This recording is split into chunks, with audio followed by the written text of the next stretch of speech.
बिस्मिल्लाहिर्रहमानिर्रहीम। अस्सलाम वालेकुम नाज़रीन। एडवोकेट इकराम साहब की खिदमत में हाजिर है। आज एक मरतबा फिर हम शहबाज मुर्तज़ा अंसारी साहब, एडवोकेट हाई कोर्ट और फेडरल शरीयत कोर्ट, उनके साथ आपकी खिदमत में हाजिर हैं। मैं बहुत शुक्रगुजार हूँ अपने बड़े मुअज़्ज़ज़ और प्यारे मेहमान का कि ये जब भी इनसे वक्त मांगा जाए ये बड़ी बंदा परवरी करते हैं और हमें अपना कीमती वक्त जो है उसमें से अपना टाइम जो है वो अनायत फरमाते हैं। एक डॉक्टर के लिए, एक वकील के लिए उसका वक्त ही बहुत कीमती होता है, यही सबसे कीमती असासा होता है। Sir, welcome to the show sir. Welcome sir. Sir, आज एक छोटा सा एक आप समझ लें कि वाकया पेश आया, कोई 2-4 दिन पहले की बात है। तो सर, इसमें वाकया सुनने के बाद मेरी जहन में ये चीज़ आई कि अक्सर व बेशतर ये हमारे सुनने में आता है, आपके भी मुशाहिदे में ये चीज़ आई होगी कि अक्सर कई दफ़ा हजरात की जो बेगमात हैं वो रूठ के अपने मेके चली जाती हैं। तो ये वाकया कुछ इस तरह का है कि इसमें कुछ अर्सा पहले ये एक साहब आए मेरे पास, बुनियादी तौर पे तो उनकी वालदा और खाला मेरे पास आई।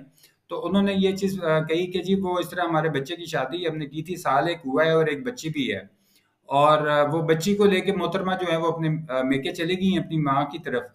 तो उनकी वालदा, जो लड़की की वालदा थी, उन्होंने लड़के की वालदा को फ़ोन किया कि जी आप हमारी बच्ची को एक अलहदा घर लेके दें और 80,000 रुपया माहाना जो है इसको जेब खर्च दें। बसूरत दीगर हमारी आपकी मुलाकात अदालत में होगी और हम थानों कचहरियों में मिला करेंगे। तो मैं ये चाहता हूँ कि आपका माशाल्लाह बरसों का तजर्बा है इस मामले में। तो इस तवसत से जो है ये बहुत सारे ऐसे मामलात या बहुत सारे ऐसे हजरात जो कि कमोबेश इसी तरह के मामलात में से गुजर रहे होते हैं, तो उनकी भी रहनुमाई हो जाएगी और आपके कीमती वक्त का हमें फ़ायदा भी हो जाएगा। तो आप इस मामले में ज़रा रोशनी डालिएगा कि ये ऐसी डिमांड करना लड़की वालों की तरफ से, क्या ये कानूनी तौर पे जायज़ है?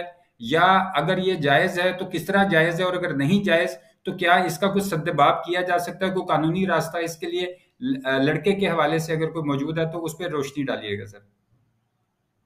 जी शुक्रिया कियान साहब। बात यह है कि जिस तरह शोहर के फ़राइज़ होते हैं ना कि उसने बीवी को घर आबाद करना है, उसको खर्चा नफ़का देना है, बच्चे को खर्चा देना है, बीवी की जो जायज़ ख्वाहिशात पूरी करनी है, इस तरह शोहर के राइट्स भी होते हैं। वो राइट ये है कि बीवी शादी अगर निकाह के बाद उसका घर आबाद करे, हक़ूक़ ज़ौजियत अदा करे। तो बीवी अगर रूठ कर बिनवजह बैठ जाएगी तो वो शोहर के उस राइट की खिलाफ वर्जी करती है। और मोहम्मद लॉ के तहत जो बीवी नाफरमान हो या खुद रूठ कर बैठी हो, वो शोहर से खर्चा ना नफका की हकदार नहीं होती। अब दूसरा सवाल आ गया कि बीवी की तरफ से ऐसा कुछ क्लेम करना, जैसे वो कर रहे हैं कि 80,000 माहाना दें या कोई रकम दें, जैसे आपने फरमाया कुछ। अगर तो ऐसी कोई चीज़ उनके दरमियान कोई एग्रीमेंट में तय पाया है वक़्त निकाह, और निकाह नामे में वो लिखा हुआ है, कोई खर्चा ना नफ़का या कोई हक़ महर या कोई दीगर चीज़, और शोहर उसको तस्लीम भी करता है उस खरीद को, उस सूरत में तो खातून क्लेम कर सकती है, उसका राइट है। या शादी के बाद अगर कोई करारनामा हुआ है और शोहर ने किसी चीज़ पे एग्री हुआ है, तब तो क्लेम कर सकती है। लेकिन अगर ऐसा कुछ नहीं है, तो फिर वो इस तरह ब्लैकमेलिंग के तौर पे कुछ भी डिमांड शोहर से नहीं कर सकती। शौहर को चाहिए कि बीवी को आबाद करने का केस करे, आधा को गुज़रिश रही वो डिग्री करवाए। डिग्री करवाने के जो मुख्तलिफ फ़ायदे हैं, उसमें जो 2 सबसे अहम फ़ायदे वो ये हैं कि एक तो बीवी अपने खर्चे की हकदार नहीं रहती। दूसरा ये है कि शौहर अगर दूसरी शादी करना चाहेगा, तो कानून में बाकायदा लिखा हुआ है कि रेस्टिट्यूशन ऑफ कंजुगल राइट्स की डिग्री जो है, ये एक बेहतरीन ग्राउंड होगा उसकी दूसरी शादी करने की इजाज़त देने के लिए। तो फिर कई बार फिर वो बैठी रहे, खातून इस तरह की जो सोच रखती है, शौहर दूसरी शादी करे और नई शादी से नए बच्चे पैदा करे और अपनी लाइफ़ को एन्जॉय करे। और ये है, और दूसरा एक और काम वो कर सकता है कि वो जो बच्ची उसके पास है, वो उसको कस्टडी का केस कर सकता है। बेशक बच्ची की उम्र कम भी हो, आम तौर पे लोग समझते हैं 2 साल से कम है तो केस कस्टडी का केस फिर भी हो सकता है। बेशक शौहर के जीतने के चांसेस कम होंगे, लेकिन केस फाइल हो जाएगा। माँ की कमज़ोरी बच्चे होते हैं। वो यही समझ होती है कि शायद सारी उम्र बच्चे मेरे पास ही रहेंगे और शौहर नहीं ले सकता। जब कोर्ट से नोटिस जाएगा उसको कि क्यों ना बच्चे आपसे लेके बाप को दे दिए जाएँ, तो उसको वहीं पे उसको कुछ चीज़ें समझ आना शुरू हो जाती हैं। और उसके अलावा बच्चे ना भी मिले बच्ची उसको, लेकिन मुलाकात उसका राइट फिर भी रहेगा और कोर्ट उसका मुलाकात करवाएगी बच्ची से। तो ये 2 केस जो है ना उसको करने चाहिए। بلیک میل میں نہیں آنا چاہیے، کیونکہ اگر ایک بار آ گیا پھر ساری عمر وہ بیوی کی شرطیں ہی مانتا رہے گا۔ سر آپ نے فرمایا کہ ایک وہ ریسٹیٹیوشن آف کانجوگل رائٹس کرے، حقوق زن نشوئی کا ایک کیس اس کا بنتا ہے، اور دوسرا اس کا چائلڈ کسٹڈی کا کیس بنتا ہے، یہ دونوں جی چیزیں اس کو فائدہ دیں گی آنے والے وقت میں؟ جی جی جی، ایسے ہی ایسے ہی۔ ٹھیک ہے، اچھا، اس کا مطلب ہے سر کہ جو اگر مطلب جو اس کے بیگم کے مطلب کی طرف سے یا اس کے گھر والوں کی طرف سے ایسی کوئی بھی ڈیمانڈ آتی ہے تو وہ قطعی طور پہ قانونی نہیں ہے؟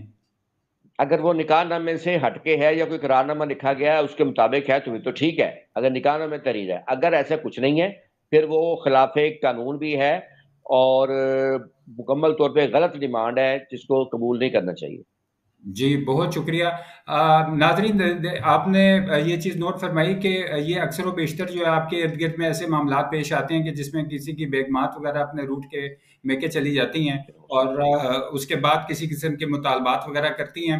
تو اس معاملے میں جو ہمارے بہت ہی پیارے دوست اور بہت ہی معزز مہمان Shahbaz Murtaza Ansari Sahab, advocate high court اور فیڈرل شریعت کورٹ، انہوں نے آپ کی یہ رہنمائی فرمائی ہے کہ اگر کوئی ایسا معاملہ ہے اور وہ نکاح نامے میں موجود نہیں ہے تو وہ خلاف قانون ہے، اور اس صورت میں جو شوہر ہے وہ حقوق زن نشوئی کا بھی کیس کر سکتا ہے، اور اگر کوئی بچہ یا بچی ہے تو اس صورت میں وہ چائلڈ کسٹڈی کا بھی کیس کر سکتا ہے، بھلے ہی بچے یا بچی کی عمر جو ہے وہ 2 سال سے کم بھی ہو۔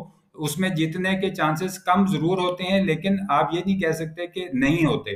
میں اس معاملے میں بہت شکر گزار ہوں اپنے بڑے معزز مہمان کا، Shahbaz Murtaza Ansari Sahab, advocate high court اور federal Shariat court, S N A law and associate کے روح رواں ہیں، اور اس وقت 50 سے زائد شہروں میں ان کے S N A law associates کی برانچز موجود ہیں جہاں پر آپ ان سے رابطہ کر سکتے ہیں۔